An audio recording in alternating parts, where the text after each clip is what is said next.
Voilà, le fait d'être enregistré. C'est bon. Donc, bonsoir à tous. Alors, je suis ravie de vous retrouver pour cette dernière soirée avec donc l'événement Bizen organisé par ETOC. Donc, encore merci d'avoir mis en place tout ça pour aider tous les étudiants, pour aider tous ceux qui en ont besoin. Voilà. Un grand merci à vous. Alors moi, c'est Mélanie Aimé. Je suis naturopathe, praticienne aussi en auriculothérapie et en massage ventouse. Donc Pauline, je te laisse te présenter avant que les intervenants qui sont avec moi ce soir aussi se présentent. Bonsoir à tous. Donc moi, c'est Pauline Jézéquel et je suis la coprésidente d'ETOC, donc l'association qui a mis en place ce projet avec l'association Mieux-être Normandie, et c'était avec plaisir. Et c'est la dernière conférence de la semaine, de Voilà. l'événement. Ouais. Voilà. C'est passé trop vite. Et puis, je vous laisse vous présenter, mes chers confrères. Ah oui, donc moi c'est Dimitri Beauchat, donc je suis sophrologue et sophrothérapeute du coup dans la région de Caen, tout simplement. Et bonsoir, donc moi c'est Muriel Bacot, je suis sophrologue, praticienne en soins énergétiques et j'enseigne également le Reiki et le Laoshi qui sont des techniques de soins énergétiques.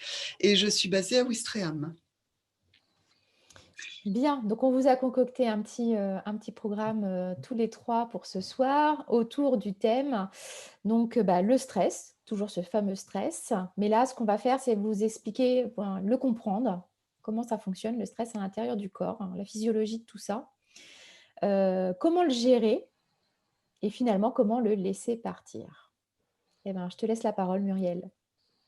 Alors moi je voulais juste commencer juste en vous redisant, parce que vous le savez certainement déjà, que le stress, c'est une réaction naturelle de l'organisme et que c'est une réaction positive, donc on reviendra dessus après, mais surtout dédramatiser par rapport à cette réaction de l'organisme, parce qu'elle est là justement pour nous permettre de faire face à un événement qui arrive, voilà, quelque chose de nouveau, de surprenant ou quelque chose, une situation à laquelle on s'attend mais qui nous fait peur.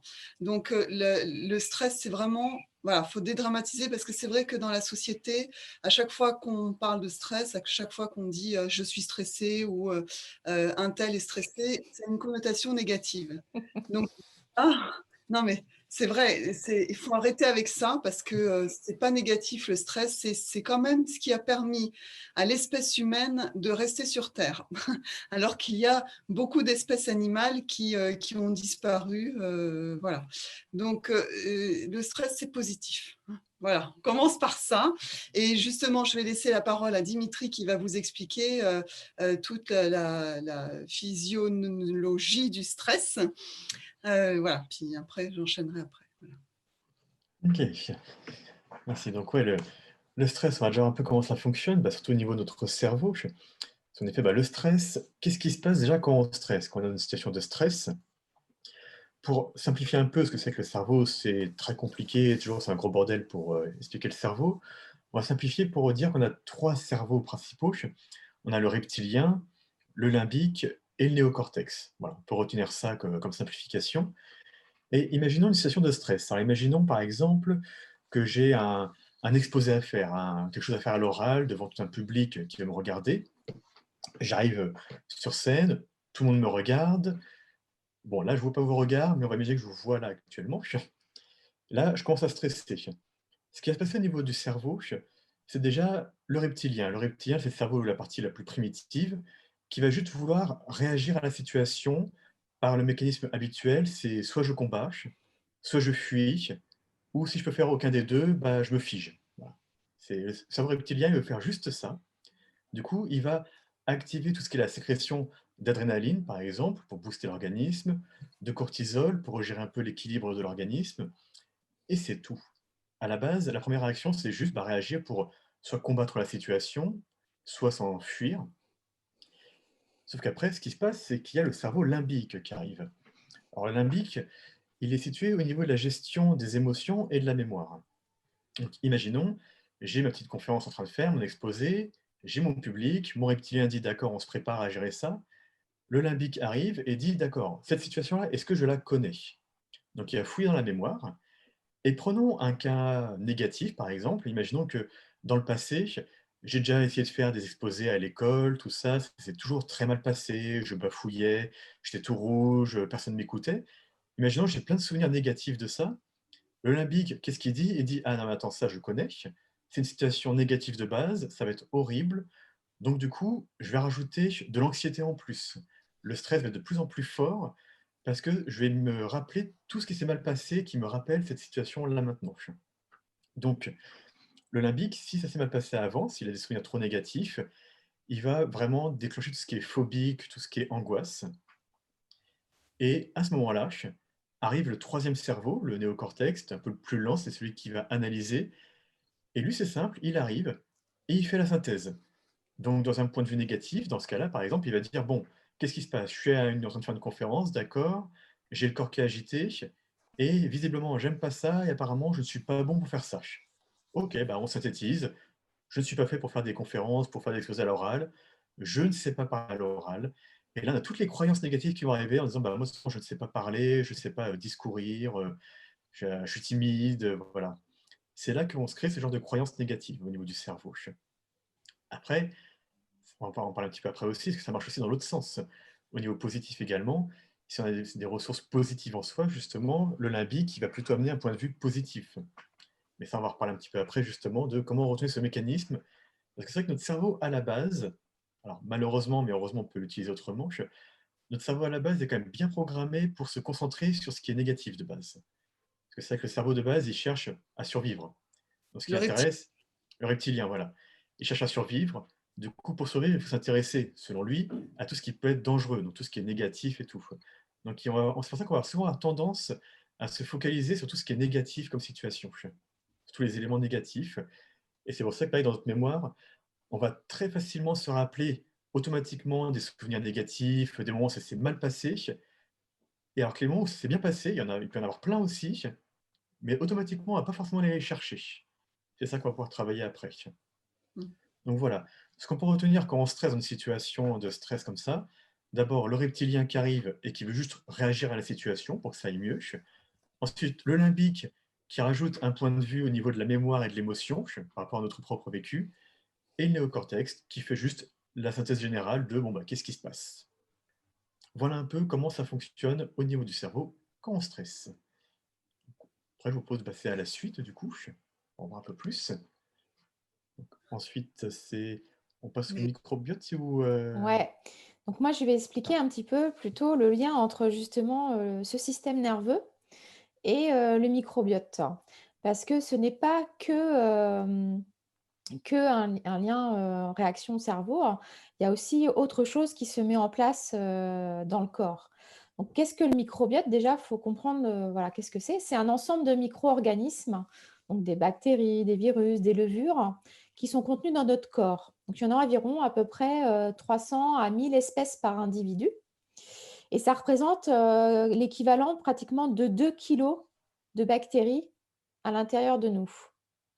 Donc c'est énorme, voilà. Sur notre poids global, c'est assez important, on ne se rend pas compte, mais et comment alors déjà, où on les retrouve, je dirais? On va les avoir dans tout le tube digestif, donc dans la bouche, dans l'estomac, dans l'intestin grêle, dans le gros côlon. On va en avoir aussi, pour les femmes au niveau du vagin et sur toute la peau, sur toute la surface de la peau. Donc là, moi, je me suis focalisée un petit peu plus sur le système digestif. Déjà, par exemple, vous allez en avoir l'équivalent de 10 000 à 100 000 bactéries dans l'estomac, ce qui est quand même déjà très important. Si on descend un petit peu plus bas dans l'intestin grêle, au niveau du duodénum, on va en avoir l'équivalent de 100 à 100 millions. mmh. Et là où on en a le plus, c'est vraiment dans le côlon. On est sur 10 milliards, voire jusqu'à 100 milliards pour certaines personnes. Donc, comment on le construit son microbiote? Bah déjà, par sa naissance. C'est-à-dire que selon comment vous naissez, si vous êtes né par voie basse, si vous êtes né par césarienne, vous n'avez pas du tout la même approche. Donc, normalement, le bébé se retrouve ensemencé par les bactéries qui sont contenues dans le vagin de la maman. Et ensuite, en fonction de son environnement, de son alimentation, il va développer son propre microbiote. On a tous un microbiote unique, avec des espèces uniques. Et les études montrent même qu'en fonction de certains profils, on peut être à même de développer certaines pathologies plus que d'autres.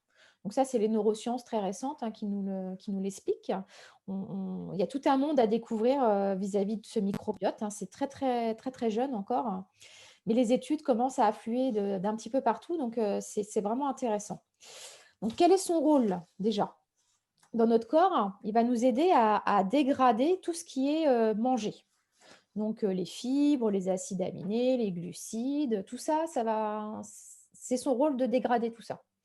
Mais il nous protège aussi. Il nous protège de l'invasion des microbes, des virus pathogènes. Ça nous permet vraiment d'éloigner tout ça, de faire en sorte que ça ne nous atteigne pas.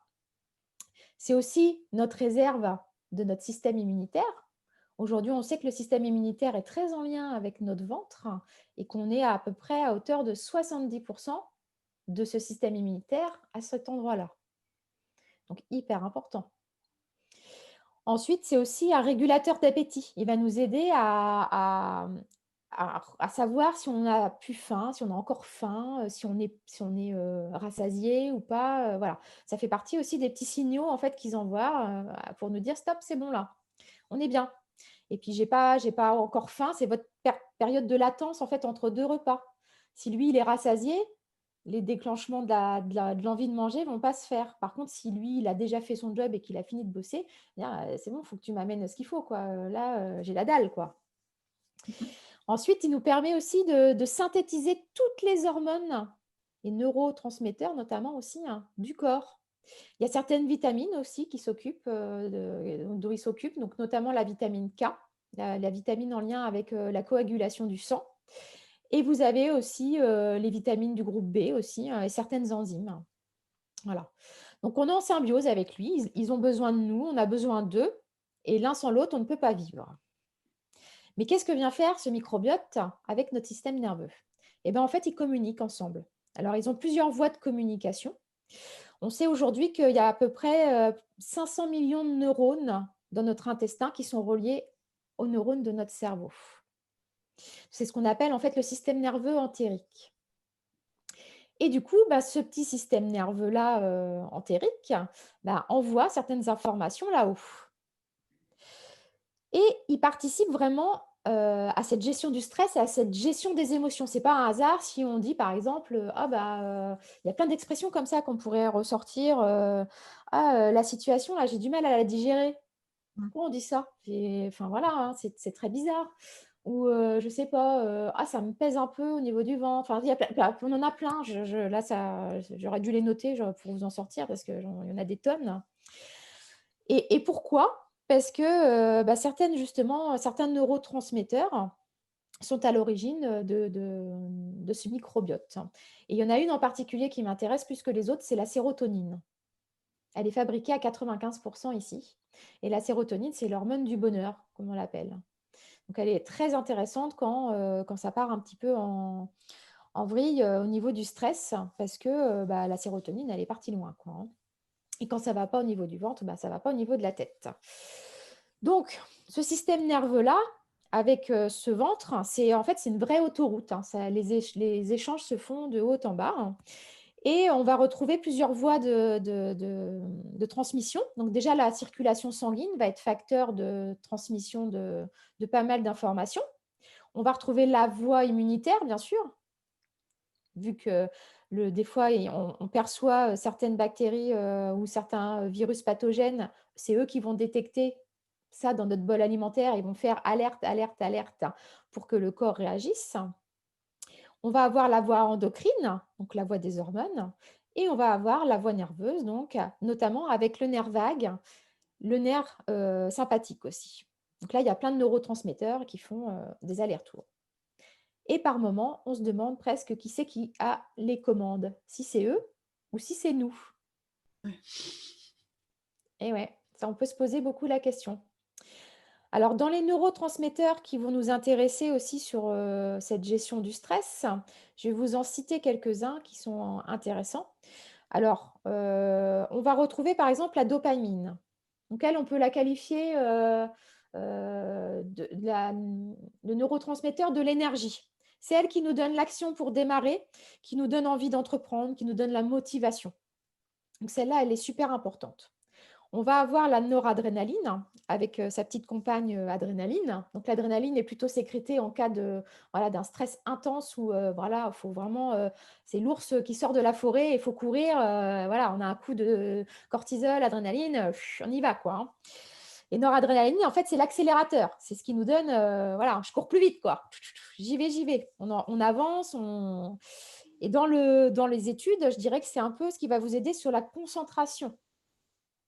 Le côté mémorisation aussi, on en a besoin. Ce sont des neurotransmetteurs de l'action. Après, on va avoir l'acétylcholine aussi, qui est intéressante sur l'aspect créativité.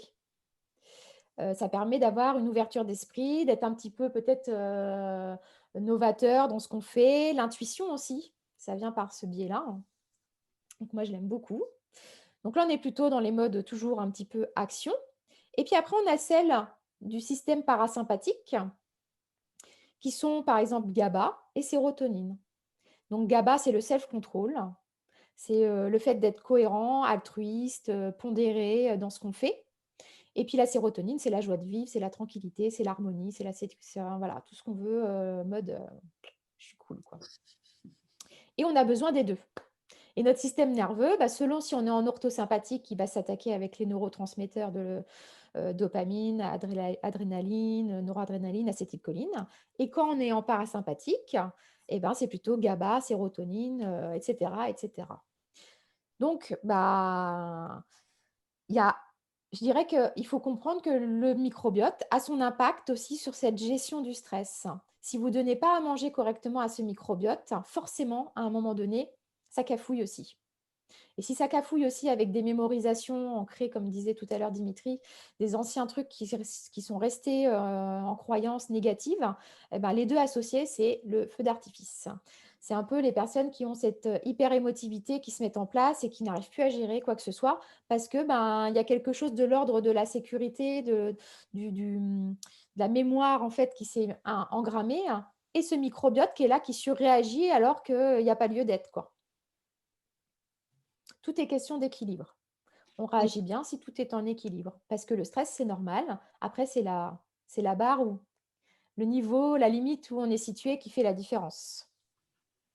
Donc, quand vous êtes bien, eh ben, vous êtes joyeux, vous êtes efficace, vous êtes concentré, vous êtes vital, vous êtes énergique. Enfin, voilà, hein, tout qui va bien, tout qui va bien. Et on peut jouer dessus par quoi, d'après vous? L'alimentation, Ouais, déjà. le respiration, Comment? respiration. Les respirations, eh oui. Les Chinois, les médecins chinois disent que pour bien vivre, il faut bien manger, bien respirer et bien dormir. Et c'est tout. Et ça suffit. Mais la vie est simple, c'est juste que, bah voilà, parfois, on lui donne pas ce qu'il faut pour que ça se passe bien.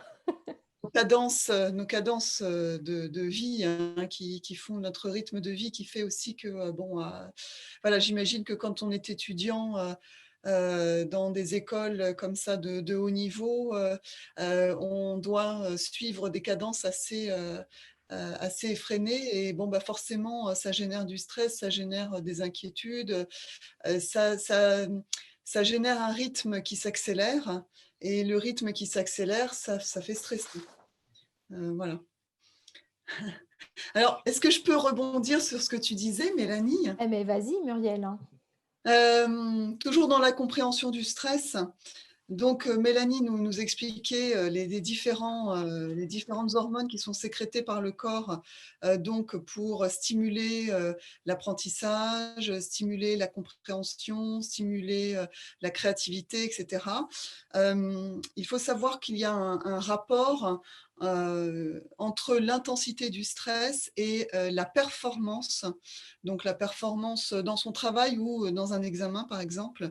Et ce rapport a été mis en évidence par des psychologues. Et en fait, donc ça fait une courbe. Donc, c'est une courbe simple, hein, comme ça. Plus le stress, c'est-à-dire au départ, vous avez des hormones de stress là, qui vont être sécrétées par le corps et à un moment donné, donc ça va monter, monter et il y a un seuil où vous êtes ultra performant grâce à ces hormones de stress. Voilà, celles dont Mélanie vient de parler.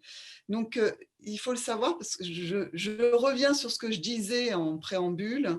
Le stress, c'est hyper important pour la vie. On est stressé tous les jours, on a des moments de stress, on ne s'en rend même pas compte, hein, mais la moindre action, la moindre activité met le corps en stress, c'est-à-dire que le corps doit répondre à une demande qui lui est faite, hein, c'est ça le stress. Donc voilà, on a besoin du stress. Et donc, quand vous êtes en train de passer un examen, vous avez ce stress qui monte, vous êtes dans la courbe, là, le stress monte, et vous devez le sentir, vous avez déjà dû le sentir, qu'à ce moment-là, vous sentez que vous avez chaud, vous avez les joues qui chauffent, le cœur qui bat peut-être un peu plus vite, et puis vous vous sentez hyper concentré, vous vous sentez warrior, quoi. Vous êtes là, vous êtes prêt à combattre, mais c'est vraiment ça, hein, prêt à combattre, et ben c'est cette fameuse courbe du stress qui fait un rapport très net entre l'intensité du stress et la performance. Évidemment, à un moment donné, on arrive au seuil, au niveau de cette courbe, et là, ça redescend, c'est-à-dire que si le stress dure trop longtemps, et que surtout, j'en reviens à ça, qu'on a une mauvaise idée de son stress, et je vais vous expliquer quelque chose après là-dessus, qu'on a une mauvaise idée de son stress et qu'on est contre son stress, c'est-à-dire à se dire « mais qu'est-ce que j'ai ? Mais il ne faut pas que je stresse, mais pourquoi je stresse ? Mais non, il ne faut pas que je stresse ».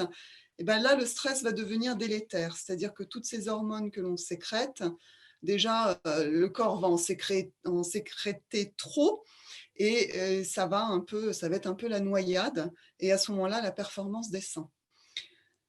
Donc, mais retenez surtout, le plus important à retenir, c'est que ça vous aide à être performant dans votre activité. Donc, c'est super important. Deuxième chose, c'est l'idée que vous avez de votre stress va influencer votre stress lui-même. Donc, c'est ce que je vous disais, si vous êtes en confrontation avec cette sensation de stress, au lieu de vous dire « Ah, là, je sens toutes les hormones de stress, là, je sens, ouh là là, ça monte, là, je sens, je vais être super performant, je vais être super concentré, super, j'en profite, je vais tout défoncer ». Au lieu de vous dire ça, si vous vous dites « Oh là là là là, mon Dieu, c'est horrible, je suis stressé, je vais pas y arriver », bah, vous comprenez bien que ça vous dessert de vous dire ça. Et en fait, il y a une étude qui a été menée par des étudiants de psychologie de l'université de Yale sur justement l'impact de l'idée du stress sur le stress lui-même. Alors, ils ont pris deux groupes de 164 participants qui ne se connaissaient pas et qui ne savaient pas du tout où voulait en venir l'enquête, hein, le test. Alors, un groupe qu'ils ont appelé, alors je suis désolée parce qu'il y a des mots un peu… il y a un groupe qu'ils ont appelé, c'est pas moi, c'est eux, hein. Il y a un groupe qu'ils ont appelé le groupe stress amélioration et un groupe qu'ils ont appelé le groupe stress débilitant. C'est pas moi, hein. Voilà. Alors, chaque groupe, 164 personnes. À chaque groupe, ils ont fait visionner des vidéos qui parlent du stress. L'impact du stress sur la santé, l'impact du stress sur la performance, l'impact du stress sur l'apprentissage. Le groupe stress amélioration, les vidéos qu'ils ont visionnées étaient hyper positives. Le stress, c'est bien, c'est utile, etc. Et l'autre groupe, le groupe stress débilitant, ils leur ont fait visionner 3 vidéos, donc à chaque fois c'est 3 vidéos, avec des idées très négatives du stress. Le stress, c'est mauvais, etc., etc. Et après, une fois qu'ils ont eu visionné ces 3 vidéos chaque groupe, les psychologues leur ont fait remplir un questionnaire sur la manière dont ils ressentent le stress. Voilà. Eh bien, le groupe stress amélioration, grande majorité, donc je n'ai pas les chiffres exacts, hein, mais la grande majorité de ce groupe avait une opinion du stress, une bonne opinion du stress, en pensant que c'était quelque chose de bon et qu'ils géraient très bien. Que voilà, il n'y avait pas de problème, qu'ils géraient très bien leur stress. Et l'autre groupe, juste après avoir visionné ces 3 vidéos, hein, l'autre groupe, stress débilitant, ils ont répondu à l'enquête très négativement, enfin la majorité du groupe, en disant le stress c'est mauvais, c'est pas bon pour moi, il faut pas stresser, etc., etc. Donc cette enquête avait vraiment, vraiment démontré l'impact de l'idée qu'on se fait du stress sur la manière dont on le ressent. C'est pour ça que je vous disais en introduction, c'est bien le stress, hein. Moi, je trouve ça bien, voilà. Enfin, je trouve ça bien, jusqu'à un certain point, évidemment, hein. Et ça, Mm. on va en parler après, justement. Je pense qu'il y a une bonne phrase qui résume, c'est la gestion du stress. On ne parle pas de retirer le stress, on parle de gestion. Oui, oui. Tout est question de dosage. Voilà. On ne peut pas enlever un stress. Par contre, la perception qu'on en a, oui, on peut la gérer. Voilà. Effectivement. C'est vrai que si je peux rebondir là-dessus, justement, sur l'idée de gestion et pas d'éliminer le stress, c'est comme une image qu'on aime bien utiliser pour reprendre un petit peu le stress. C'est comme si le stress était une bouteille d'eau. Bon, là, j'ai un verre d'eau, par exemple. Et par exemple, le verre d'eau, je peux le porter comme ça pendant quelques minutes, il n'y a pas de problème. Par contre, si je reste comme ça pendant 1 heure ou 2, le bras tendu avec mon verre d'eau rempli, bah, je commence un petit peu fatigué au bout d'un moment quand même. Puis si je passe une journée entière comme ça, à tenir mon verre comme ça, à bout de bras et tout, ouais, bah là, le bras, ça va être dur, je vais avoir mal et tout. Belle, Voilà, belle ça tendinite à la fin. voilà. Puis ça va être très bizarre en plus de tenir un verre d'eau pendant une journée entière comme ça. Mais c'est pareil avec le stress. Ouais, le stress, c'est pas fait pour durer une journée entière, une semaine entière. C'est pas fait pour rester. C'est quelque chose qu'on tient quelques instants, qui nous aide, et après qu'on repose, justement. C'est pour ça qu'on ne doit pas apprendre à l'éliminer, mais simplement à le gérer, à le refaire partir quand il y a besoin, et puis voilà. Et- Mais en fait, justement, ton verre d'eau que tu Mhm. tiens, c'est comme de marcher ou de courir. C'est un mouvement naturel du Ouais, corps. Mais si ça dure trop longtemps, au bout d'un moment, le corps se met en stress, ouais, justement. c'est ça. Juste de tenir un verre d'eau, ça met le corps en stress au bout d'un moment. Et là, on ressent les effets, c'est-à-dire C'est négatif. Ouais. le bras qui tremble, voilà. Ben, Mhm. Mm. C'est ça. voilà. De toute façon, le système nerveux est fait pour basculer de l'orthosympathique vers le parasympathique en permanence. C'est une question de, voilà, c'est comme une petite courbe, voilà, je suis en action, je suis au repos, je suis en action, je suis au repos. Et il faut vraiment intégrer la gestion de notre cerveau comme un rythme. Parce que souvent, les gens veulent toujours être à fond, à fond, à fond, à fond, à fond, à fond. Mais au bout d'un moment, le corps, lui, il a besoin de récupérer, il a besoin de se reposer, il a besoin voilà, d'avoir toutes ces autres hormones pour faire un autre job de régénération, en fait, clairement. Et si on est toujours dans cette orthosympathique, eh ben, au bout d'un moment, c'est la chute libre, quoi. Il vous fait passer de toute façon en parasympathique, mais de force. Et c'est Ouais. là, en fait, où on parle, par exemple, de burn-out, quand l'ortho a été trop loin, quoi. Trop, trop loin. Alors justement, comment on gère alors ce stress? Plein de façons Ah, de faire. ah oui, il y a plein de façons de faire. Dimitri, tu veux commencer? Bah, je veux bien, oui. Allez, vas-y. Voilà. Parce que je vais vous parler un petit peu du technique. Peut-être que vous avez déjà entendu parler de ça. Ça s'appelle la cohérence cardiaque. Parce que voilà, quand on stresse, moi je vous ai parlé un petit peu de cerveau, c'est que si on reste qu'au niveau du cerveau là-haut, on peut très vite être en boucle justement. Surtout si le cerveau est dans une boucle négative, ben, on n'en sort pas justement. On se dit, il faut que je me calme, mais j'y arrive pas en plus, donc tac, tac, tac, on tourne.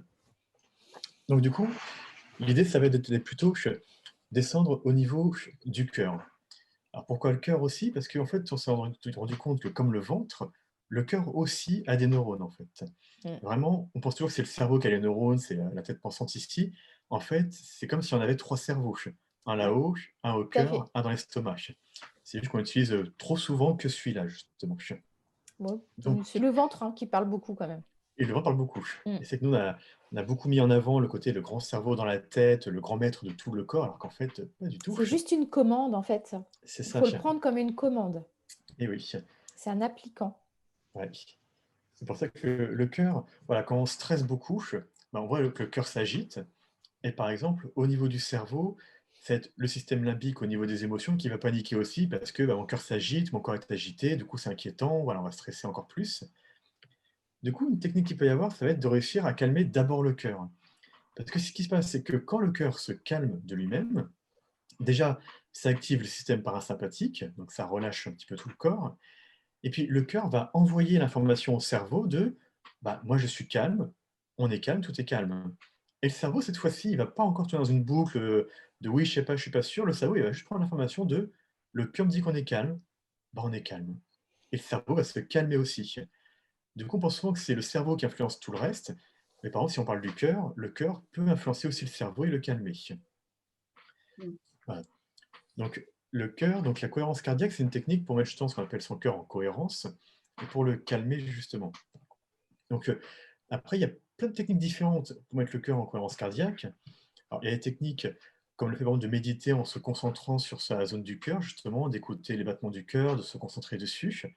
De lui-même, ça va déjà l'apaiser. Ce qui est intéressant de faire aussi, c'est qu'il y a certains sentiments, certaines émotions qui, de elles-mêmes, vont venir calmer le cœur et mettre en cohérence, comme par exemple la gratitude, la compassion, des sentiments que si on les vit réellement, ça met le cœur en cohérence également. Et il y a une technique, pour le coup, qui est beaucoup plus simple et beaucoup plus pratico-pratique, qui est beaucoup plus simple à pratiquer au début, c'est une technique de respiration, qui est très très simple. Il y a même des applications qui existent. Par exemple, il y en a une sur téléphone qui s'appelle Respi Relax Plus. Mm. Et en fait, c'est une appli qui met un petit timer de 5 minutes avec un petit guide de respiration. Et l'idée de la cohérence cardiaque, vous installez en position assise toute simple, et vous prenez juste 5 minutes, pas plus, et simplement pendant 5 minutes, vous allez inspirer profondément pendant 5 secondes. Vous avez le petit guide qui a monté, et quand vous expirez pendant 5 secondes. Ce qui fait un rythme de...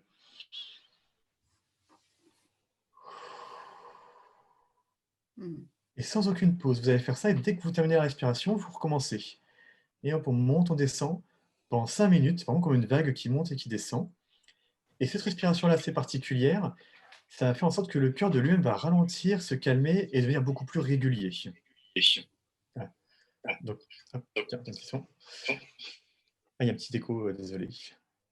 Désolé, j'ai eu un petit écho qui m'a un peu déconcentré. Ouais. Mais voilà, donc en gros, la respiration de 5 secondes, d'elle-même, ça va venir mettre le cœur, du coup, voilà, en cohérence cardiaque. Et voilà, juste 5 minutes. Et on s'est rendu compte, en étudiant un petit peu les effets de cette technique-là, par exemple, que quand on fait 5 minutes, par exemple, de cohérence cardiaque, les effets durent pendant encore des heures après. Voilà. Tiens, il y a l'exemple qui est donné juste devant vous, là, de l'application. C'est Merci. une application que j'utilise beaucoup, moi, pour mes clients. Voilà. Alors, Oui. tac. Voilà. Application gratuite, avec simplement un petit guide qui monte, on respire, on inspire, et quand ça descend, on expire.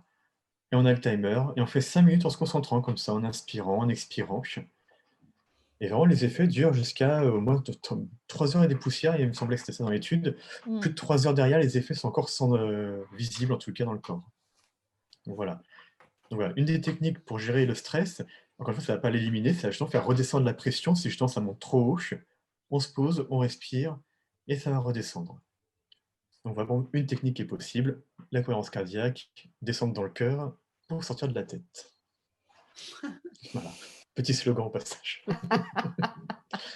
Alors, il y avait un truc que Pascal avait dit dans une autre conférence, là. Mhm. C'est Ouais. donc la tête, c'est l'agitation, et le corps, c'est le calme. Et Oui. l'idée d'une application comme celle-ci, en fait, c'est vraiment ramener le calme aussi dans la tête. Mhm. Alors Ouais. moi, je l'utilise beaucoup et je l'associe aussi aux huiles essentielles. Mhm. Mm. Parce que justement, alors là, c'est un travail d'olfaction, parce que l'olfaction, en fait, c'est vraiment une information qui est captée très rapidement et qui est amenée et traitée directement au cerveau limbique, donc le siège des émotions. Ce qui fait que un odorat, en fait, voilà, ça constitue une mémoire. On a tous en mémoire, je sais pas, une odeur chez nos parents, chez nos grands-parents, avec un gâteau, quelque chose qui nous est super agréable. Et dès qu'on le ressent, poc, ça réactive cette mémoire-là. On se dit, ah tiens, c'est un truc que je mangeais quand j'étais gamin ou quoi, enfin, peu importe. Mais vraiment, l'olfaction a cette capacité de nous ramener très, très rapidement dans des mémoires qu'on a eues par le passé. Donc, l'idée de travailler avec les huiles essentielles, finalement, c'est ça. c'est de faire appel en fait à notre mémoire profonde et de le ramener en conscience des souvenirs et de faire en sorte que notre cerveau limbique, en fait, il décode le message. Et comme c'est là où sont logées les émotions et la mémoire un petit peu affective, ben, les huiles essentielles, elles ouvrent un petit peu cet inconscient de l'individu et elles agissent sur son humeur, sur son comportement, enfin sur plein plein de choses et de façon, je dirais presque irrépressible. On ne peut pas s'empêcher de sentir. Vous allez quelque part, ça sent bon, vous le sentez. Par contre, ça sent mauvais, vous le sentez aussi. Tout de suite, voilà, on ne peut rien faire. Ça arrive direct au cerveau, c'est comme ça. Donc l'olfaction, ça marche comme ça. Donc elle touche l'inconscient, je dirais presque avec une justesse et une précision auxquelles on ne peut pas s'opposer, quoi. Elle passe à notre insu et donc du coup, il faut s'en servir de façon un petit peu positive, en sentant des odeurs qui peuvent avoir une action dans le sens qu'on aimerait. Donc comment ça se passe? Comment on peut faire?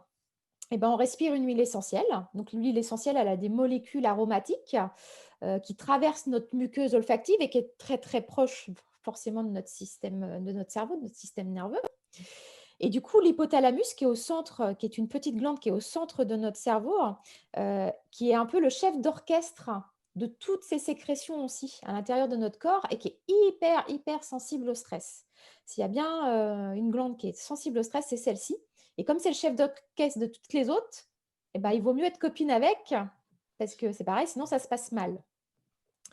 Donc, on provoque du coup une réaction émotionnelle et l'idée, c'est de pratiquer une respiration plutôt en conscience, donc comme là avec l'application Respirolax là, que j'aime beaucoup aussi, qui a de la cohérence cardiaque, pour faire en sorte que on ait une meilleure, que ça se passe mieux avec ce qui se passe au moment présent, quoi. Si on est hyper angoissé, si on est hyper stressé, après on choisit une huile essentielle qui correspond à notre état d'âme qu'on veut modifier. Alors, vous prenez le flacon, j'en ai pas sous la main, c'est dommage, j'aurais dû en sortir un. Vous l'ouvrez et vous le mettez vraiment sous votre nez pendant que vous regardez cette application, par exemple. Ou juste, vous vous posez à un endroit, vous mettez votre flacon en dessous le nez et vous respirez tranquillement, en conscience, dans votre ventre. Voilà. On peut avoir aussi la technique des mains, c'est-à-dire on peut se diluer un petit peu d'huile végétale dans la main, mettre une ou deux gouttes, se frotter les mains, voire même les poignets. On en profite pour se faire un petit automassage. Et après, vous vous mettez les mains un petit peu ce qu'on appelle en cathédrale devant le nez comme ça. Et vous respirez dans vos mains. Ça marche bien pour les gens qui ont un petit peu des crises d'angoisse. C'est hyper sécurisant. On va avoir aussi le stick inhalateur. Donc, comme je vous avais présenté à la toute première conférence sur la trousse des examens, on peut, dans un inhalateur, mettre plusieurs huiles et faire en sorte que le mélange dure long. Comme ça va durer longtemps en termes de durée, ce stick. Et puis on peut le sortir quand on veut, l'avoir dans la poche. C'est assez pratique, ça, comme petit truc. Le mouchoir, tout simplement aussi, c'est hyper facile, ou près d'un oreiller, sur votre bureau. Quand vous êtes en examen, vous mettez les huiles essentielles qui vont vous apaiser sur un petit mouchoir à côté de vous. C'est discret. Et puis ça reste à côté. Enfin voilà, alors vous êtes dans l'ambiance, votre cerveau il va sentir les molécules. Et sinon, quand vous êtes à la maison, un diffuseur aussi, c'est très très bien. On met voilà, dans des petites pièces comme les apparts étudiants, pas plus de 4-6 gouttes par diffuseur. Voilà. Et vous pouvez vous faire des petits mélanges. Alors, en termes d'huile essentielle, j'en ai sélectionné quelques-unes qui sont intéressantes en olfacto. Alors, par exemple, vous allez avoir l'encens au Liban, qui est plutôt une harmonisante du système nerveux. Elle va dissoudre les tensions et les angoisses. Vous allez avoir la bergamote. Alors ça, c'est une de mes préférées. J'adore la bergamote. Elle est apaisante, elle est calmante. Elle donne ce côté un petit peu optimiste aussi et positif quand il y a des baisses de morale. Elle aide aussi sur les crises d'angoisse, sur la gestion du stress en général. Et ce que j'aime beaucoup chez elle, c'est qu'elle donne confiance en soi.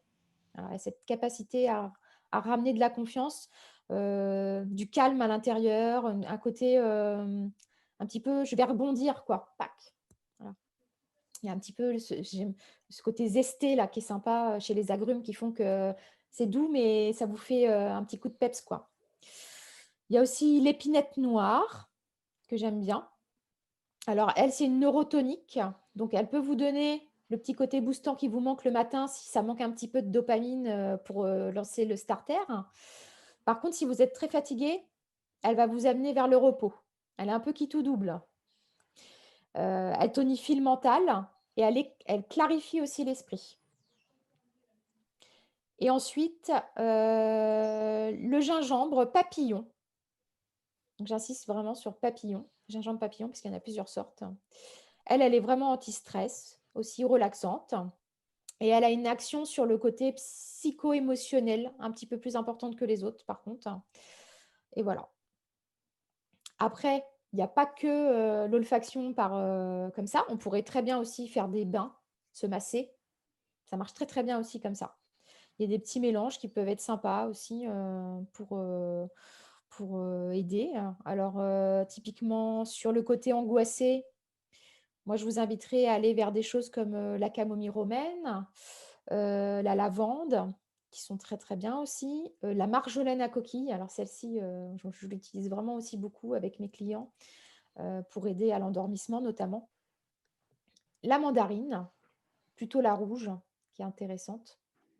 Donc ça, c'est plutôt côté angoisse. Plutôt après, tout ce qui va être confiance en soi, le laurier noble donne cette capacité à se recentrer énormément, la concentration, l'ancrage. Et puis pour le pur stress, vraiment faire descendre la jauge, eh ben, vous pouvez reprendre un peu tous les agrumes. Donc petits grains, bergamote, mandarine, orange douce. Là, il y en a une palanquée. Donc ça, vous pouvez faire baisser un peu le stress. Ylang-ylang aussi est très intéressante. Voilà. Ça vous fait un bon panel d'huiles essentielles à utiliser sous différentes façons. Et là, vous parlez vraiment à votre cerveau, quoi. Et vous pouvez aussi vous masser le ventre. Parce que le petit microbiote, il aime bien qu'on s'occupe de lui, qu'on lui dise qu'on l'aime, qu'il peut être gentil avec moi. Enfin voilà, vous lui parlez à cet écosystème à l'intérieur de vous-même. Et les massages sont une bonne façon de lui causer.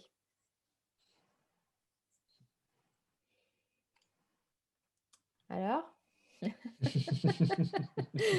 vous ai shooté avec mes huiles essentielles. Ah bah, voyage d'essence. Ouais, non, mais en fait, il y a plein de choses à faire avec les huiles essentielles parce que du coup, on détourne notre conscient.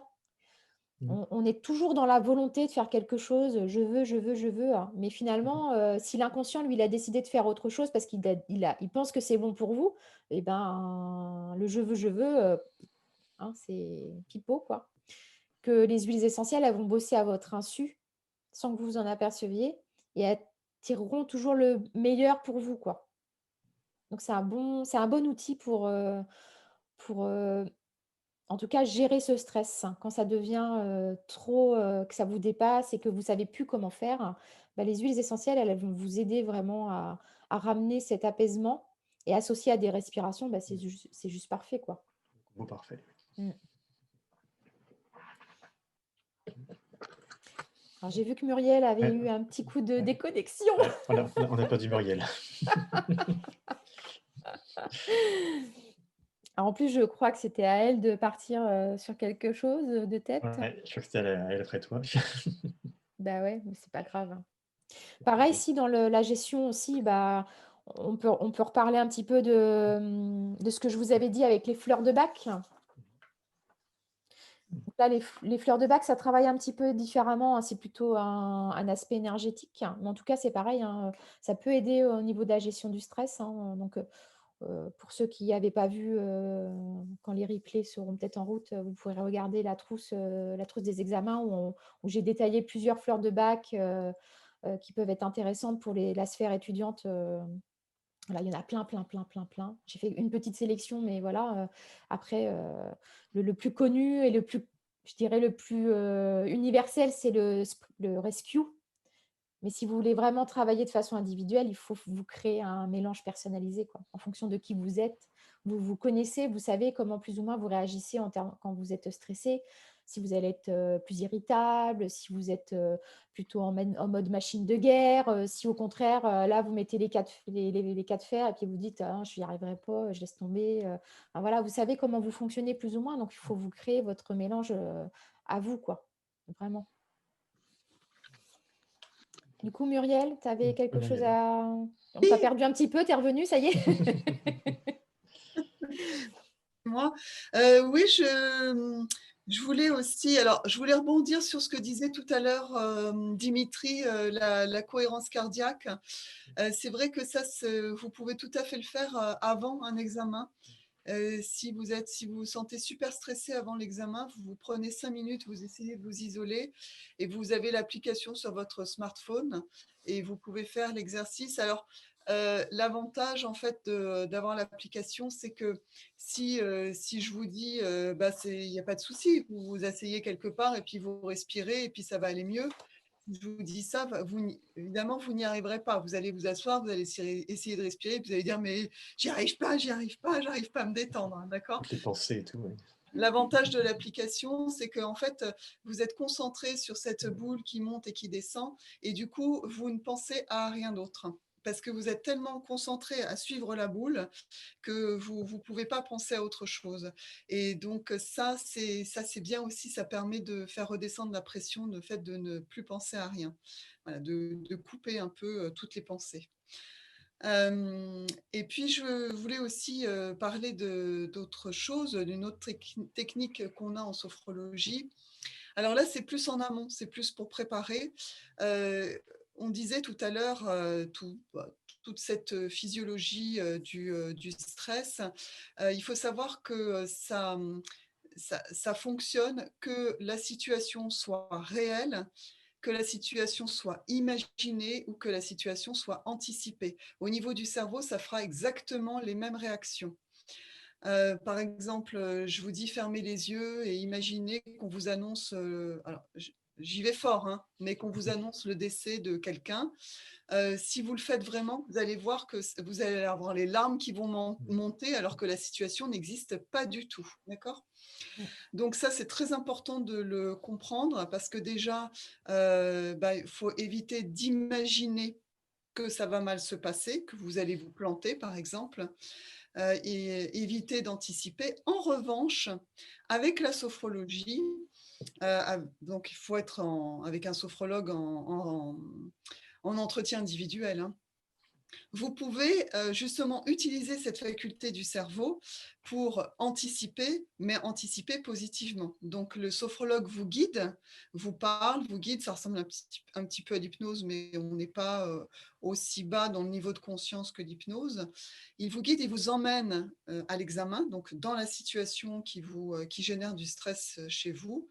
Et là, il va vous guider pour que vous alliez imaginer l'examen, mais alors super positivement. Limite, le truc, c'est le monde des bisounours, quoi, vous voyez. Mais ça, c'est pas grave, parce que même si c'est pas...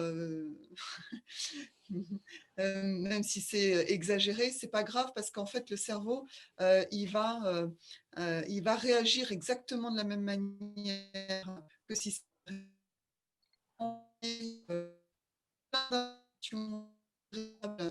On la perd. On la perd.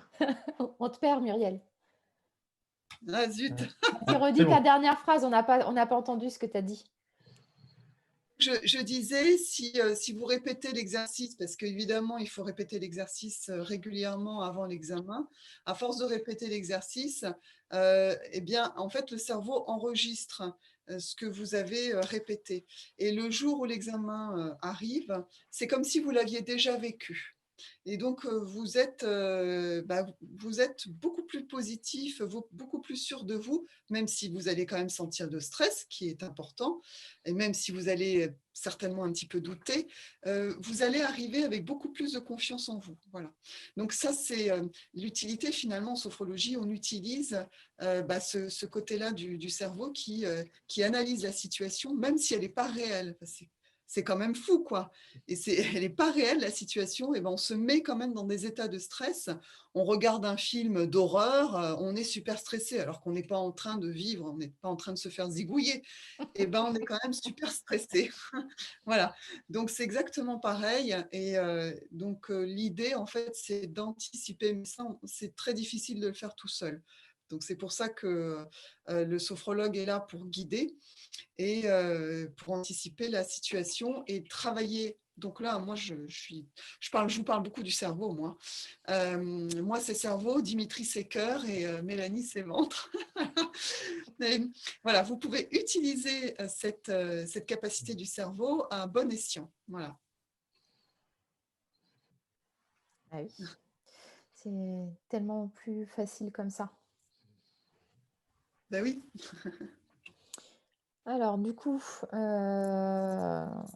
Alors, comment le laisser partir ouais, c'est plutôt ça maintenant. Comment C'est le laisser ça. partir? Parce On que laisse partir. Ouais. là, on le gère, mais comment laisser partir cette période de stress, quoi? Alors, si tu permets, Dimitri, ouais. Vas-y. En fait, simplement. Oui, c'est simple en fait. Hein. Donc, je disais tout à l'heure, vous avez votre courbe comme ça, donc vous êtes super efficace grâce au stress. Et puis après, ça redescend. Alors, bon, il faut être copain avec le stress en fait pour être toujours super performant. Et dans le stress, il y a aussi différentes phases. Et il faut, après une phase de stress, il est très important de récupérer parce que le corps donc sécrète énormément d'hormones, il sécrète. Et pour ne pas être noyé par les hormones, il faut absolument avoir une phase de récupération. Avoir des phases de stress, c'est pas grave, c'est vraiment pas grave, c'est utile. En revanche, ce qui est important, c'est de privilégier des moments de détente entre deux phases de stress pour justement pouvoir récupérer avant de repartir au combat. Donc, les phases de récupération sont super, super importantes. Et ça se passe à la maison, ça se passe en dehors des examens, ça se passe... voilà, un moment où vous arrêtez de réviser, vous n'avez plus le nez dans les bouquins, vous allez vous balader, vous faites du sport, quelque chose d'agréable. Et puis après, il y a des techniques de respiration qu'on fait aussi en sophrologie, mais tout simplement, le sport permet d'évacuer énormément aussi le stress. Ou une activité voilà, que vous aimez, de l'art, pourquoi pas, peindre un tableau ou n'importe quoi. Mais ces phases de récupération sont super importantes. Et je pense que le problème, c'est que beaucoup de gens négligent cette phase de récupération. On pense toujours, et je le disais cet après-midi à une de mes clientes, on croit toujours qu'on va y arriver. On croit toujours, non, mais ça va aller. Ça va aller, je vais me reposer ce week-end, c'est ce que me disait ma cliente. Je vais me reposer et puis ça va aller. Et oui, mais il faut être très conscient de son état, en fait, très conscient de son état d'épuisement. Ça dépend où on en est, en fait, dans le stress. Et il faut être conscient qu'on a absolument besoin de cette phase de récupération. Donc, on arrête tout pendant, mais c'est pas juste 1 heure, c'est un peu plus quand même, quoi. On arrête tout et on récupère entre deux phases de stress. Si on ne fait pas ça, le corps n'a pas le temps de faire redescendre la pression et donc il ne peut pas repartir bien au combat après. Voilà. Dimitri, tu veux peut-être rajouter quelque chose? Tu as à peu près tout bien résumé, hein. Clairement, j'approuve tout forcément, hein, parce que c'est le côté, oui, c'est un peu, je fais beaucoup cette comparaison-là aussi avec une voiture, par exemple. C'est que si vous avez fait le plein d'essence pour partir très loin, il y a pas de problème. Mais si évidemment votre voyant d'essence vous dit vous êtes quasiment sur la fin et que vous vous dites: «Allez, je vais faire 300 kilomètres avec», bah, vous allez tomber en panne et quand vous tombez en panne, la voiture s'arrête et c'est comme le corps. Au bout d'un moment, si on force, on force, on force, le corps s'arrête. Et par plein de symptômes derrière, hein. C'est comme ça des fois qu'on peut avoir des malaises vagos, des fois ça arrive aussi par la fatigue, l'épuisement, qu'on peut avoir des troubles qui peuvent arriver aussi, des troubles aussi au niveau digestif, Mmh. au niveau somatique. C'est après, bah, le corps, il prend sur lui, au bout d'un moment, le corps, il envoie le signal qu'il peut envoyer pour vous dire: «Non mais là, stop». comme une voiture, vous allume des petits voyants pour dire: «Là, il y a un problème à vérifier». Le corps, il allume des voyants aussi pour dire: «Attention, là, on charge trop, faut lâcher». Donc c'est vrai que ça peut paraître simple de se dire: «Il faut faire des pauses», c'est quelque chose de très simple à dire. C'est pas toujours simple à faire parce qu'on se dit toujours: «J'ai un emploi du temps qui est ultra chargé, faire une pause, c'est compliqué». Mais pour moi, il faut vraiment se mettre dans la tête que c'est aussi important que le reste de prendre une pause. Dans l'emploi du temps, ça a autant d'importance de mettre un temps de pause qu'un temps de travail, de révision, de gestion, de quoi que ce soit. Voilà, c'était Mm. vraiment pour, mettre l'importance là-dessus. Quand on voit le stress, c'est un allié et en même temps, trop de stress, bah, au bout d'un moment, ça va craquer un peu. Voilà, c'est une force, mais c'est comme tout, à la juste dose. Ouais, c'est ça. Voilà. Moi, Mm. je vais rebondir un petit peu sur ce que tu disais par rapport à la voiture. Mmh. Bah, la voiture aussi, il faut mettre le bon carburant. Oui. Et, ouais, et là, c'est le ventre qui va parler. Parce que quand vous êtes tout le temps dans cette phase d'action en orthosympathique, eh ben, le système digestif, il est coupé. Donc, du coup, tout ce que vous allez manger, ça passe pas très bien. Et donc, du coup, ce microbiote, il n'est pas bien nourri. Et l'importance voilà, aussi de se régénérer, donc pendant ces moments de pause, de manger correctement pour faire en sorte que les réserves soient toujours présentes. Bon, il y a des choses qui sont plus intéressantes que d'autres, hein, comme les aliments à base d'oméga 3. Pour la sphère neuronale, ils sont hyper importants, hein. Notre cerveau, c'est quand même du gras à la base. Nos cellules aussi sont entourées d'une membrane phospholipidique, donc c'est du gras aussi. Donc il faut lui amener des bons gras. Donc les oméga 3 font partie de ces bons gras qui nous aident. Donc premièrement, apporter aussi beaucoup de vitamines et de minéraux, parce que quand on est stressé, la première chose qui fuit, c'est quoi? C'est les vitamines et les minéraux. Typiquement, le magnésium. Généralement, les gens très, très stressés sont en carence de magnésium. Donc apporter des aliments qui contiennent du magnésium. Ça peut être intéressant, voire se complémenter, hein, clairement, hein. Euh, il n'est pas inutile de faire 1 ou 2 petites cures par an de magnésium, hein, au contraire, je trouve que c'est bien, hein. On pourrait aussi utiliser certaines plantes. Alors moi, j'aime beaucoup les plantes adaptogènes, par exemple, aussi, hein. Alors que ce soit sous différentes formes, hein, soit on les prend en tisane, soit on les prend en gélule si on aime vraiment pour les tisanes. Il y en a certaines qui sont plus intéressantes que d'autres. Alors, ce que je me suis noté, alors déjà, savoir qu'est-ce que c'est qu'une plante adaptogène, c'est peut-être bien de commencer par là. Une plante adaptogène, c'est une plante qui va être intéressante parce qu'elle est capable d'aider notre corps à s'adapter à ce stress physique et physiologique. Elles ne vont pas régler le problème, hein, ça, on est d'accord. Par contre, elles vont réduire votre perception de ce stress. Donc, c'est un petit peu ce que disait Muriel. Voilà, quand on est dans la courbe, après, le tout, c'est de savoir à quelle limite on se met pour pas être, pour qu'on soit performant et puis dans le dépassement, quoi. Donc ça, c'est des plantes qui sont intéressantes à avoir par rapport à ça. En plus, elles ont un effet protecteur sur notre santé et sur notre organisme. Donc, autant en prendre, hein, c'est pas mal. Ça va réguler aussi notre sommeil, ça va nous aider aussi à gérer ce rythme, action-repos, justement. Ça, c'est pour ça qu'elles sont intéressantes à ce moment-là, hein, pour laisser partir et faire en sorte que le rythme de repos s'imbrique.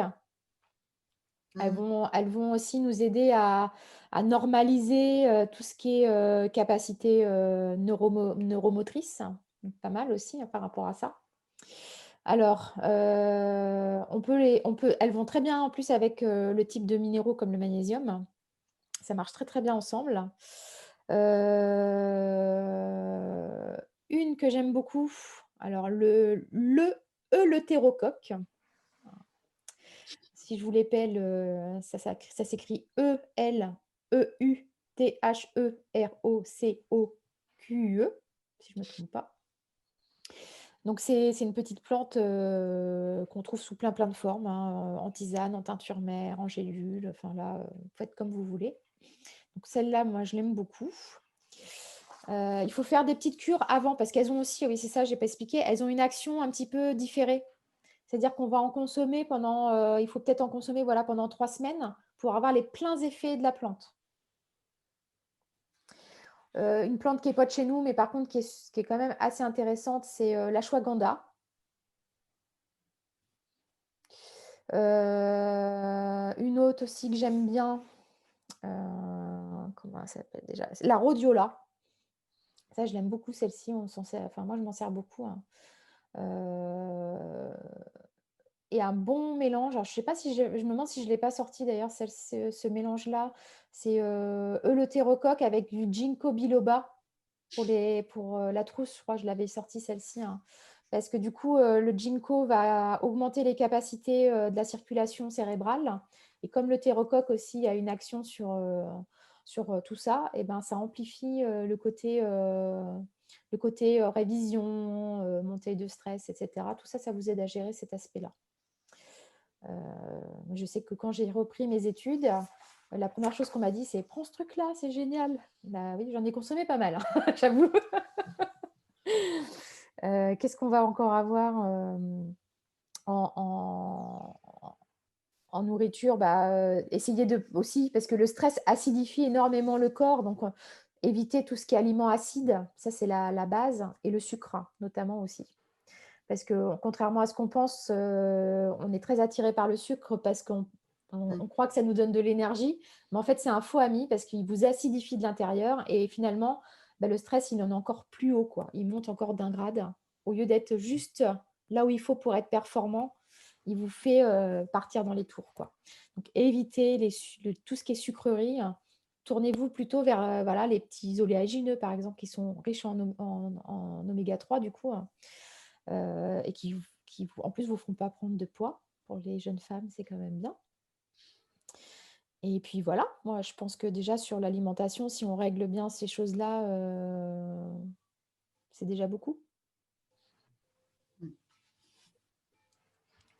Éviter le sucre et puis éviter aussi l'alcool. Ouais. Après un examen, Les fêtes à gogo, ouais. les étudiants ont besoin de décompresser. Donc, pour décompresser, souvent, c'est la fête avec l'alcool, avec les nourritures grasses, sucrées, enfin tout ça, toute cette combinaison va pas du tout aider le corps, au contraire. Non. La récupération est faussée en fait, parce que du coup, ça crée un encrassage au lieu de vous libérer des toxines que vous avez créées avec le stress, quoi. Voilà, ça c'est important de le dire. Ouais, c'est très bien fait, Muriel. Donc on pense qu'on prend du temps pour soi. Et pour la fameuse phase de récupération, on se dit, bon, je fais ma phase de récupération en faisant la fête. En fait, non, quoi. En fait, c'est pas la fête. Donc, c'est traître, hein. C'est traître. C'est vrai que ça fait du bien de faire la fête. Et c'est vrai que c'est bon d'être avec les autres. Ça, par contre, c'est sûr. Mais la consommation d'alcool, de nourriture grasse et sucrée, c'est un faux ami. Ouais. Ça fait du bien à la tête sur le moment, mais en fait, ça fait tellement de mal au corps que le corps est très fragilisé, très fatigué. Et après, quand il faut repartir, il ne veut pas. Après, c'est la gueule de bois pour le corps, justement. De bois pour le corps, ouais. Ouais. Alors, ce que je vais vous proposer, c'est si vous avez des questions, c'est peut-être voilà, de nous les poser peut-être maintenant, parce qu'après, Muriel et Dimitri vont nous proposer une petite séance de pratique au niveau de la sophrologie. Alors, est-ce qu'il y a des questions? Déjà, les filles, est-ce que vous en avez, vous? Pauline, Clémence? Moi, c'est pas trop une question, mais vous avez parlé de l'importance de l'olfaction. Ouais. Et moi, je m'en rends compte parce que quand j'étais petite, ma nounou avait un certain parfum et en fait, elle n'a jamais changé. Et des fois, je croise des gens dans la rue et je le sens et ça me fait vraiment un sentiment de... De cocoon, bien-être? Ouais, vraiment, vraiment. Et même aussi, je pense, le parfum de ma mère. Mais c'est vraiment les parfums comme ça qui me... Ouais, vraiment l'olfaction, c'est le siège de la mémoire. Et d'ailleurs, quand on rentre dans une pièce et que l'odeur nous est désagréable, on passe un mauvais moment. Vraiment. Et ça reste marquant, en fait. À l'inverse, si l'odeur est sympa et que ça vous rappelle un souvenir, comme là, quelqu'un qui porterait ce parfum-là, et ben, pour vous, c'est ultra agréable et parce que ça fait appel à ces souvenirs, profonds où, Ouais. tout s'est bien passé. Mais il faut s'en servir comme appui presque. C'est-à-dire que si ce parfum-là, pour vous, c'est quelque chose qui vous amène, heu, dans le bien-être et dans la sécurisation, bah, pour une révision d'examen, c'est super bien. Même C'est pour vrai. l'examen en lui-même, vous mettez un mouchoir, avec ce parfum-là à côté de vous. Si vous vous sentez en sécurité avec ça, beh, là, c'est tout bénef, hein. L'examen, Mmh. il se passe super bien et surtout C'est pour vrai. les oraux, par exemple. Oui, surtout. Hyper sécurisant, hein.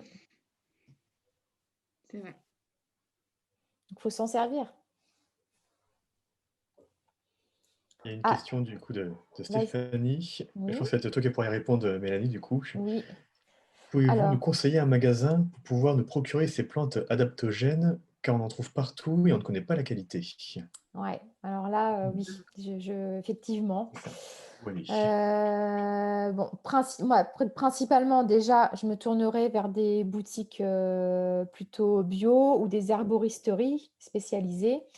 Sur la région caennaise, bon, il y en a plusieurs, hein, qui peuvent être intéressantes. Après, bah, il y a des grandes marques, hein, qui sont connues plus ou moins. Alors là, ce soir, comme c'est une vidéo, je ne peux pas non plus vous donner, des noms comme ça. Heu, Limite, je vous inviterai peut-être à me contacter, par messagerie. Je vous répondrai plutôt par message que voilà, que par la vidéo. Je ne peux pas me permettre de faire, de la pub, comme ça. Ça serait pas, mmh. Alors je vois, il y a d'autres messages qui arrivent. Quelqu'un qui a répondu justement qui conseille une boutique. Alors, oui, par exemple, oui, vous pouvez, ouais.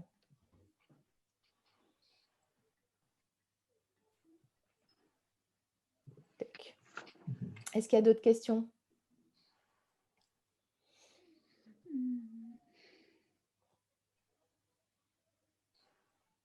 Mmh. Non? Tout est clair, Bon, visiblement. bah, ça avait l'air d'être clair, OK. Bah, moi, je vous laisse, s'il y a d'autres questions qui viennent par la suite, on y répondra. Mais là, je vais laisser Dimitri et puis Muriel, faire une petite pratique. Allez, c'est parti? C'est parti. Bon, bah, on est parti pour un petit temps de pratique. Bon, pour cette pratique, on va vous faire à deux. Simplement, on va se rester en position assise, simplement bien installé dans nos sièges, nos fauteuils, là où on est. Et simplement, l'idée va être de vous laisser porter par nos voix. Et ce qu'on va vous proposer au fur et à mesure. Alors, pour commencer, je vais vous inviter déjà à fermer les yeux, tout simplement, pour un peu nous connecter un peu à nos sensations, sortir du monde visuel extérieur, et pour être un peu bien à l'écoute de nos ressentis corporels.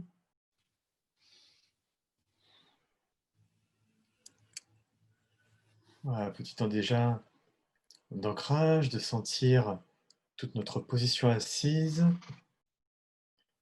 tous les points d'appui de notre corps, tout ce qui est en contact. Ça peut être éventuellement sentir le contact du sol sous les pieds,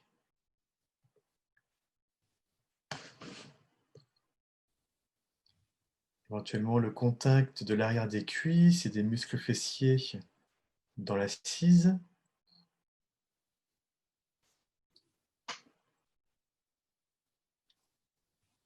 Éventuellement, si le dos est adossé contre le dossier d'un siège, sentir ce contact également.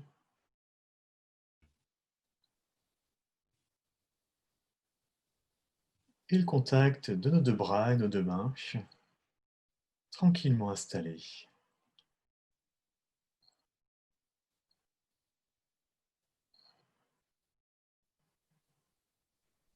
Voilà, conscience de tout le corps installé en position assise.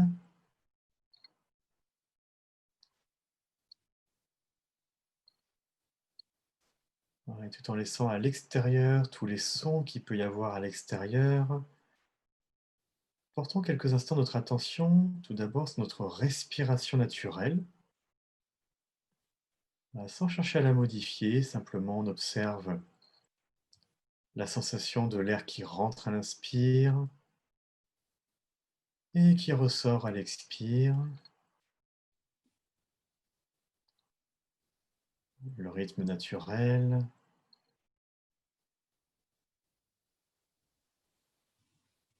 Les zones du corps qui bougent à chaque respiration.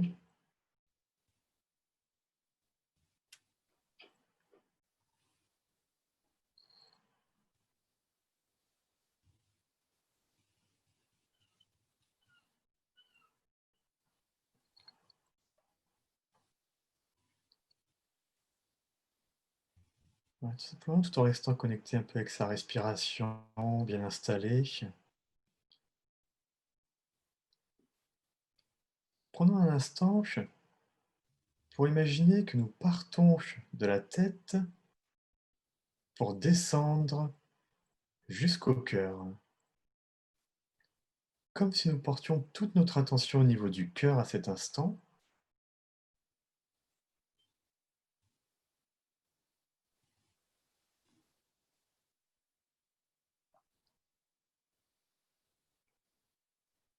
Et une image qui peut aider, simplement, on peut juste imaginer que lorsqu'on inspire, c'est comme si c'était le cœur qui inspirait, comme si l'air rentrait au niveau du cœur, et lorsque nous expirons, l'air ressort au niveau du cœur.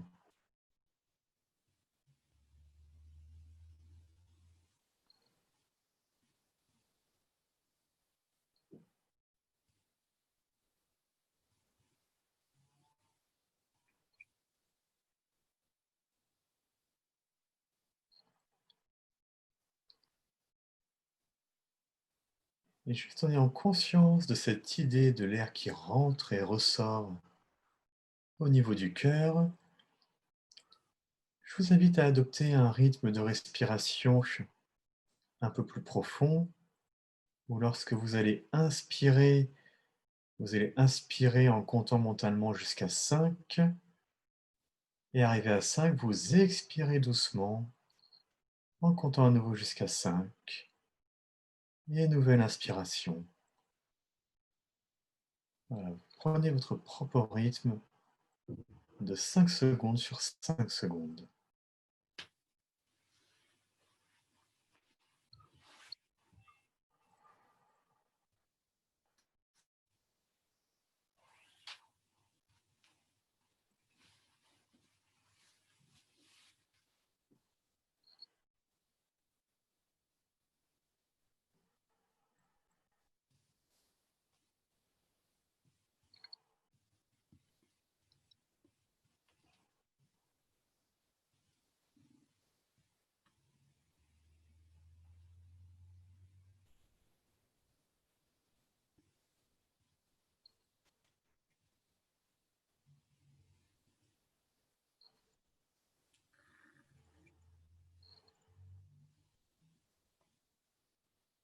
Voilà, toujours connecté au cœur. Si à un moment des pensées viennent distraire, simplement prenez en note et revenez à chaque fois à cette respiration au niveau du cœur. Voilà, juste quelques instants de respiration par le cœur.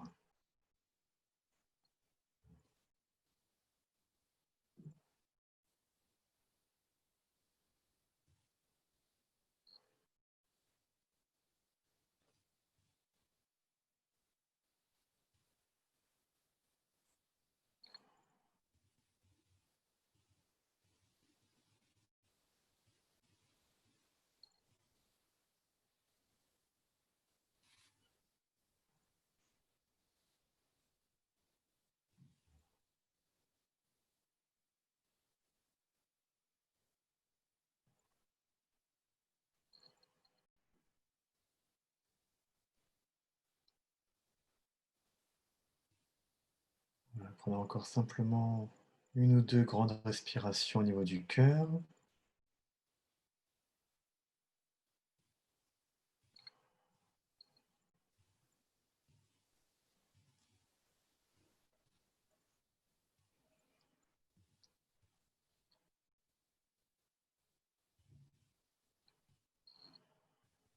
Voilà, puis ensuite, prenez simplement quelques instants pour observer comment vous vous sentez à cet instant, là maintenant. toutes les sensations présentes dans le corps, quelles qu'elles soient.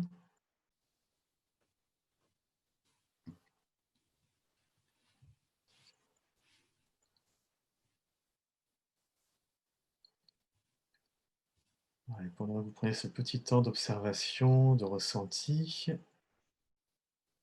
je laisse ensuite Muriel se préparer à prendre la suite.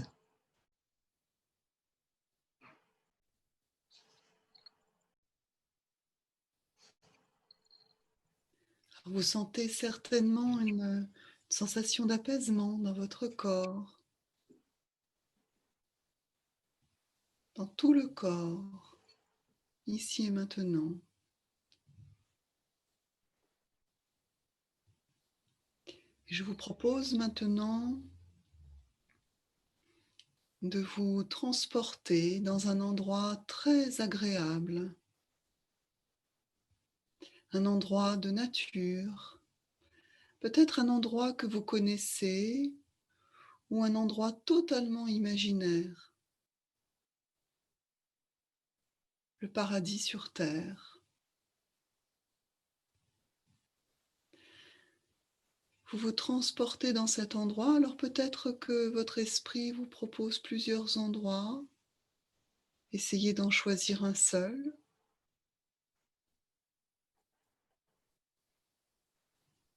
Et vous allez utiliser vos 5 sens pour vous placer dans cet endroit. Alors d'abord, vous regardez autour de vous, l'endroit dans lequel vous êtes, la nature, les couleurs, les formes.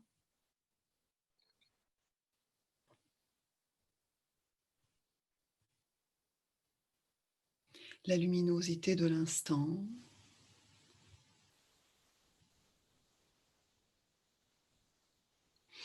Les bruits de la nature, les petits animaux, le vent dans les feuilles ou le vent sur la mer, les vagues. Laissez venir tous ces bruits. Sentez les odeurs de la nature qui vous entoure.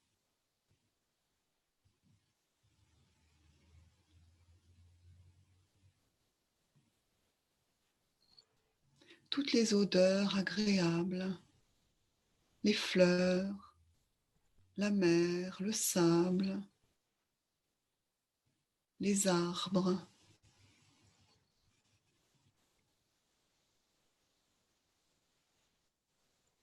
Et peut-être que ces odeurs vous évoquent un goût dans la bouche. Laissez venir ce goût, peut-être par une association d'idées. Vous avez un goût très agréable qui arrive. Accueillez-le.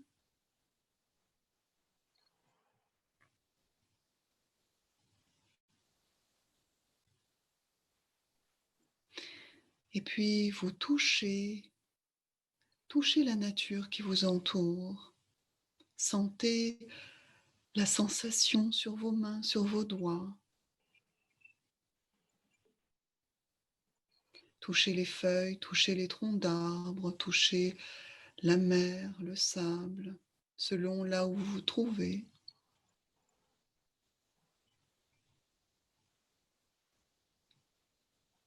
Vous sentez la richesse de vos 5 sens.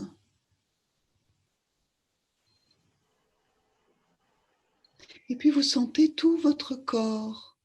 Alors peut-être que vous êtes assis au milieu de cette nature ou peut-être allongé dans l'herbe ou sur le sable. Vous sentez tout votre corps confortablement installé, comme si vous y étiez, avec ces odeurs, ces bruits de nature, tout cet environnement très agréable qui vous procure beaucoup de bien-être.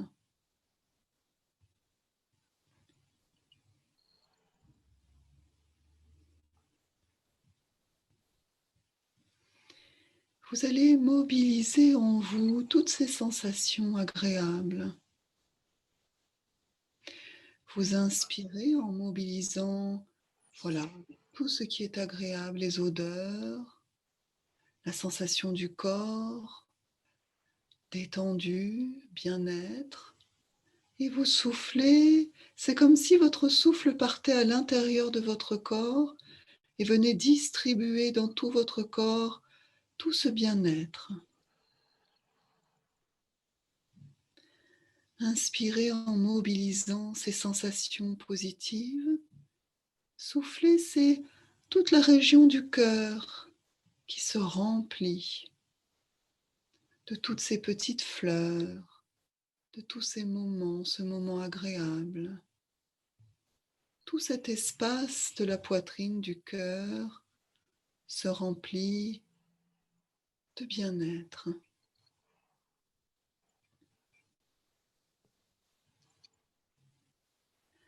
Inspirez, mobilisez ces sensations agréables de votre corps étendu ou tranquillement installé, bien-être, tranquillité, sérénité. Et soufflez, envoyez toute cette sérénité, ce bien-être vers votre ventre. Sentez l'espace de votre ventre se remplir de tout ce positif.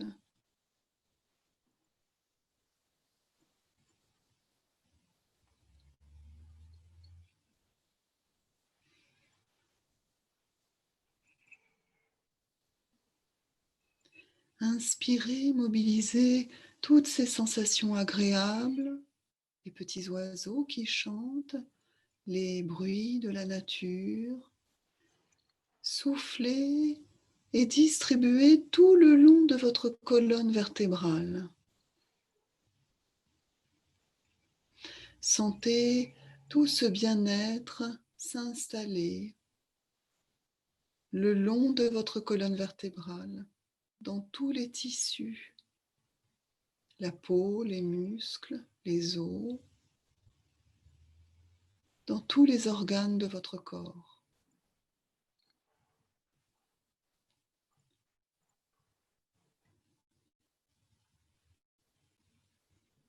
Vous sentez agréablement votre corps très détendu, des sensations positives, un grand bien-être qui s'installe, un grand apaisement.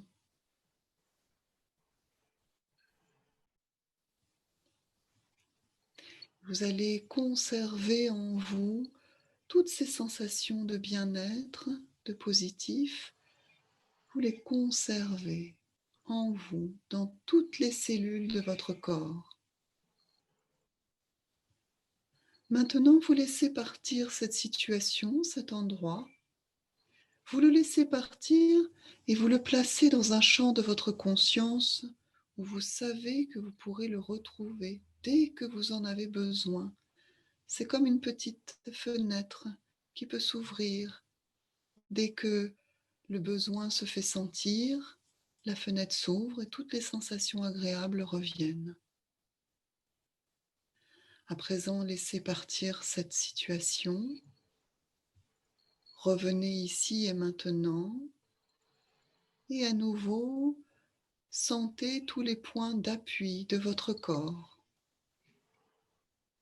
Appui sur votre siège. Appui au sol avec le sol. Et appui avec votre corps lui-même.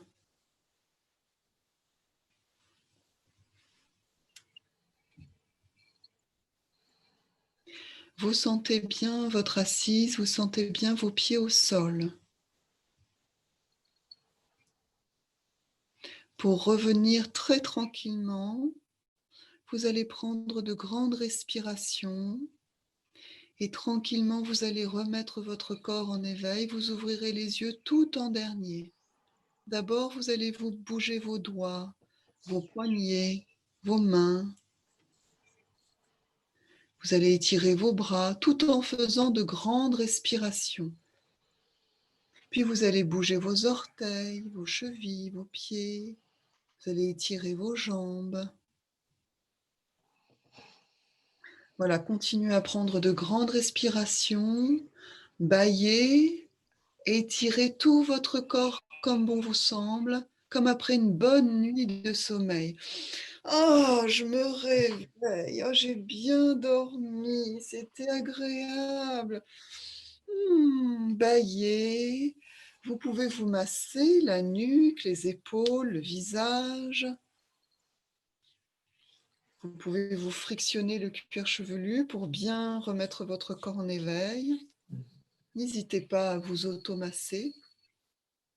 Bâillez encore, étirez-vous complètement tout le corps. Prenez le temps qui est nécessaire pour bien récupérer. Et quand vous vous sentez prêt, vous pouvez ouvrir les yeux.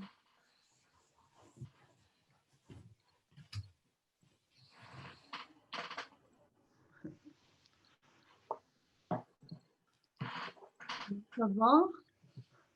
Super.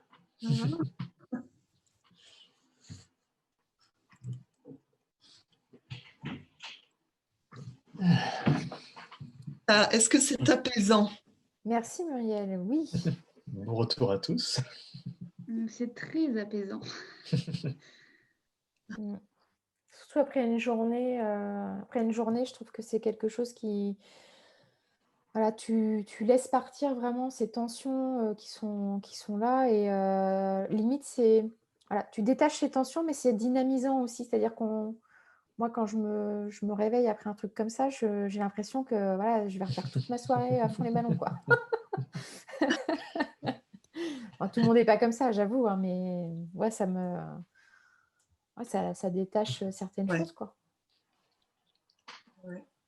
Et c'est vrai que donc la cohérence cardiaque avant, finalement, prépare le terrain, C'est ça.